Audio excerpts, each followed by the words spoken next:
Halo guys, kali ini saya mau review Mobo H61 merek Gigabyte. Di sini saya bakalan bahas mengenai spesifikasi, tampilan Mobo, port Mobo, prosesor support, RAM support, dan gak hanya itu, nanti saya bakalan kasih racikan rakit dari yang paling murah sampai yang paling sesuai untuk Mobo H61 ini. Langsung aja kita gas nge-review barang bekas Mobo Gigabyte H61.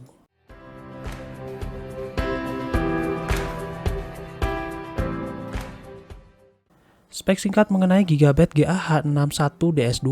Dia memiliki form factor micro ATX dengan panjang 22,6 cm x 17,4 cm dengan soket 1155. H61 ini support generasi kedua dan ketiga prosesor Intel. Dia memiliki DDR3 RAM. Kemudian untuk port bagian belakang memiliki PS2 mouse dan juga keyboard. Kemudian di support ini adalah VGA ya. Jadi salah inputin tadi, seharusnya VGA-nya dihapus dan diganti sama di support. Kemudian parallel port ini biasanya untuk printer jadul gitu yang masih mengutamakan untuk serial paralel sebagai port utamanya. Kemudian ini serial port dan juga di sini ada 4 kali USB 2.0 port. Ada LAN port juga, ini buat koneksikan internet, dan 3 audio jack, ini line in, line out, dan juga mic in. Di sini untuk tambahannya ini ada 2 USB header yang bisa kita colokkan ke casing atau dari casing ke motherboardnya ini supaya bisa nyolokin USB-nya lewat casing. Kemudian ada 4 SATA 3 konektor 3 Gbps dan juga ada front audio header, terus juga ada 1 panel header, terus ada CPU fan konektor. Next di sini ada sistem fan konektor sebagai tambahannya. Kalau misalkan nggak mau kita colokkan ke Molex, bisa mencolokkan kabelnya ke sistem fan konektor. Ada 1 kali PCIe kali 16 slot ini buat VGA eksternal dan juga 2 PCIe X1 slot ini buat tambahan-tambahan seperti halnya LAN card, audio card, atau USB expander gitu guys.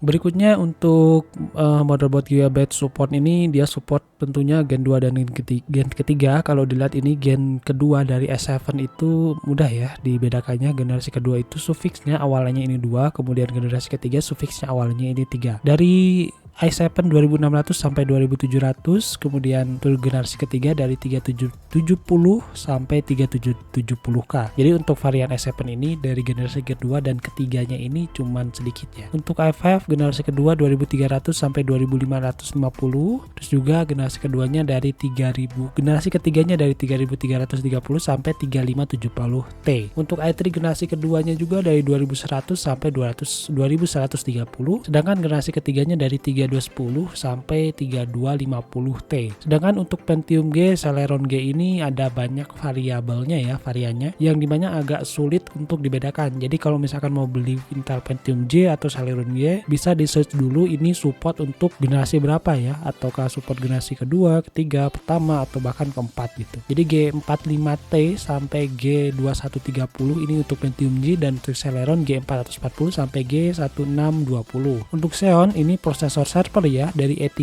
1220 sampai E3 1275. Untuk VGA internalnya sendiri dia support Intel HD Graphics 2000/3000 untuk generasi kedua.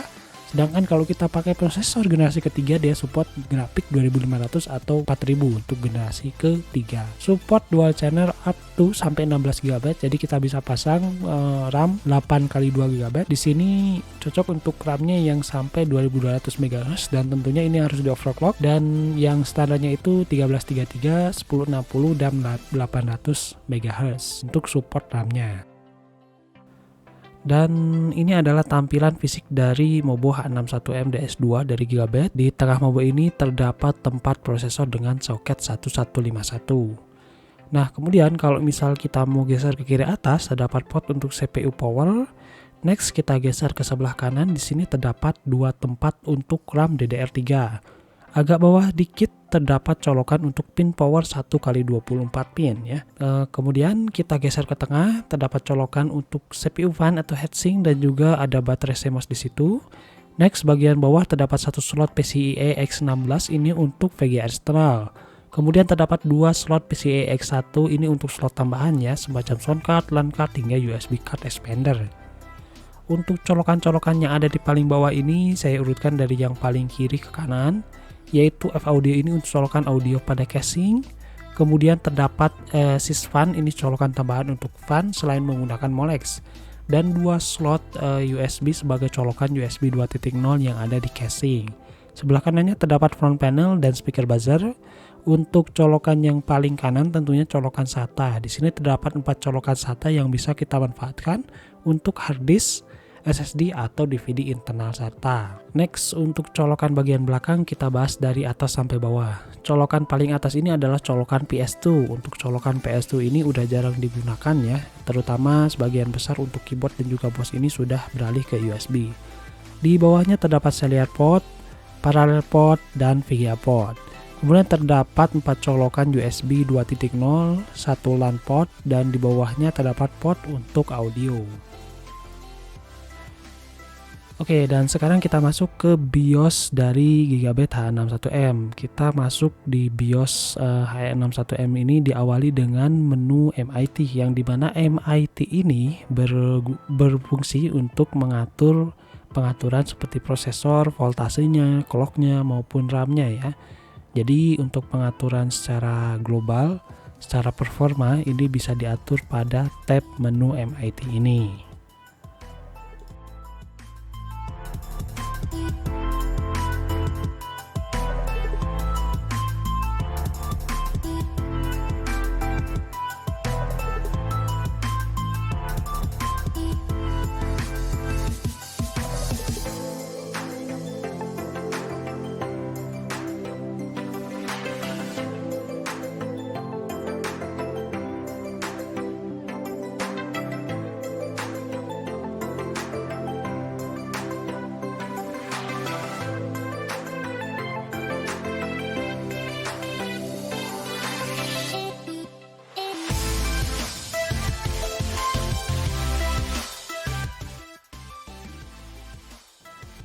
Berikutnya kita masuk ke sistem informasian, dan di sini sistem informasi ini berfungsi untuk melakukan pengaturan bahasa dan juga waktu ya. Serta yang paling bawah ini ada atau port information ini.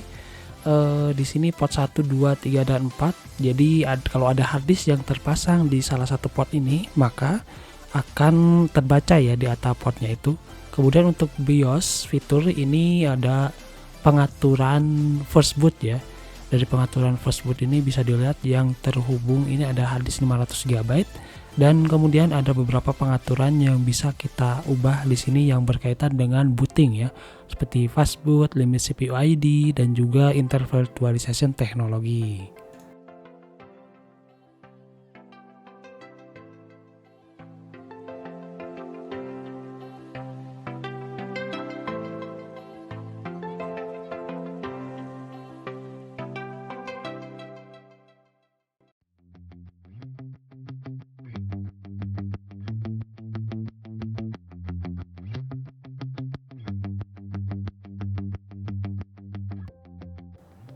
Di bagian peripheral ini kita mengatur beberapa pengaturan meliputi SATA, USB 2 controller, dan juga internal grafik ini yang bisa kita atur ukurannya ya, size-nya untuk internal graphic card.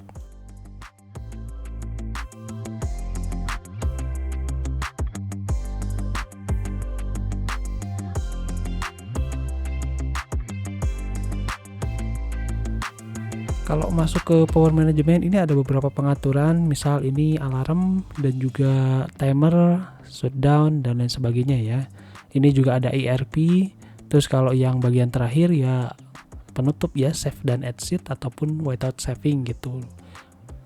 Oke teman-teman, sekarang kita masuk ke rakitan, dan untuk rakitan ini saya buat dua ya, satu rakitan hemat dana dan yang keduanya adalah rakitan gaming. Untuk rakitan ini adalah objektif ya, jadi teman-teman bisa mengikuti bisa tidak karena menyesuaikan budget yang teman-teman miliki dan juga preferensi yang teman-teman miliki. Yang pertama saya akan bahas di sini tentunya rakitan dari motherboard Gigabyte GA H61M, dan tentunya motherboard yang GA H61M ini saya nemu di marketplace itu harganya 235.000. Kemudian untuk prosesor saya menggunakan Celeron G2030 yang harganya cuma 10.000. Kenapa saya pilih G2030 ini? Ya karena untuk G2030 ini performanya nggak beda jauh dari Core i3 generasi kedua, tapi harganya lebih murah. Kita bisa hemat sekitar 20 sampai 30 ribuan gitu ya. Kalau G2030 ini 10 ribuan ya, kalau Intel 2100 ini kisaran 35 ribuan, itu yang paling murah. Next untuk RAM sendiri kayaknya minimal itu 4 GB ya. Jadi untuk harga RAM 2 giganya itu di angka 15.000. Jadi 2 kali 2 GB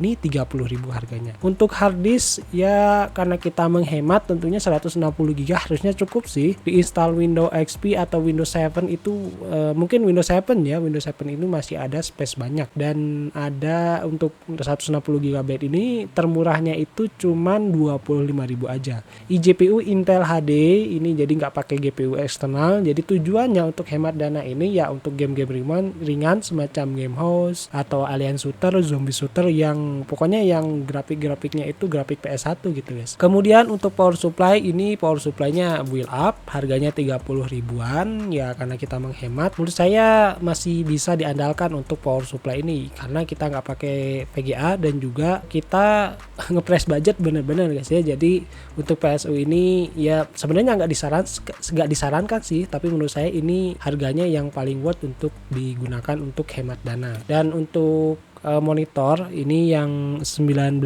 inch ini harganya 220.000. Tentunya ada minusnya ada garis ya, tapi menurut saya untuk garis kayak gini ini nggak begitu mengganggu. Jadi kita masih bisa ngerjain tugas-tugas atau apapun itu dengan kondisi minus garis kayak gitu. Tapi kalau teman-teman punya budget berlebih dan nggak mau punya monitor minus, teman-teman bisa cek monitor 22 inch dari Samsung, harganya 675 ribuan. Ini opsional ya untuk monitor ini kalau teman-teman pengen bener-bener ngepress budget rakitan PC yang full set gitu ya, full set antara PC sama monitor, tapi nggak punya budgetnya 600 ribuan ya bisa ambil monitor yang minus ya.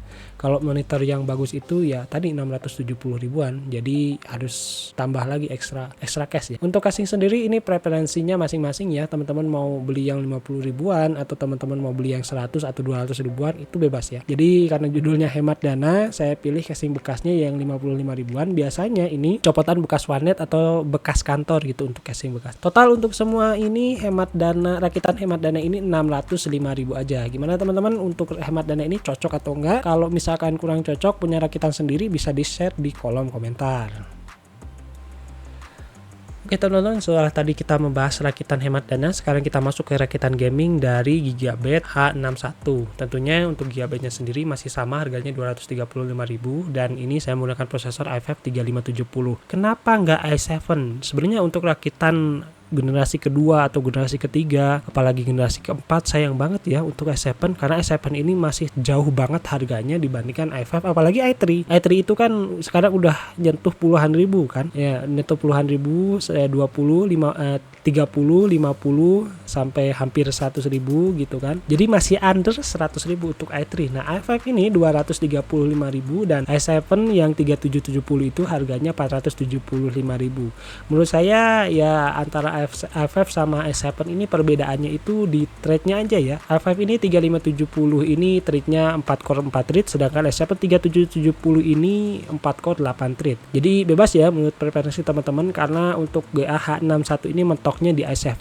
Kalau teman-teman nggak ada preferensi untuk upgrade ke Gen 4 atau Gen 6 atau Gen 8 dan seterusnya, itu teman-teman bisa mentokin aja ke i7 3770. Tapi i5 3570 ini nggak menurut saya nggak jelek amat, dan menurut saya sangat worth sekali dari segi harga maupun dari segi performa. Kemudian untuk RAM-nya sendiri saya mengambil 2x8 GB DDR3 dan ini per RAM-nya itu 85.000, jadi 16 GB ini totalnya itu 170.000. Untuk hard disk ini 1 TB SATA ini opsional ya. Jadi opsional ini saya tambahkan karena totalnya itu untuk harddisk ini secondnya itu 180.000.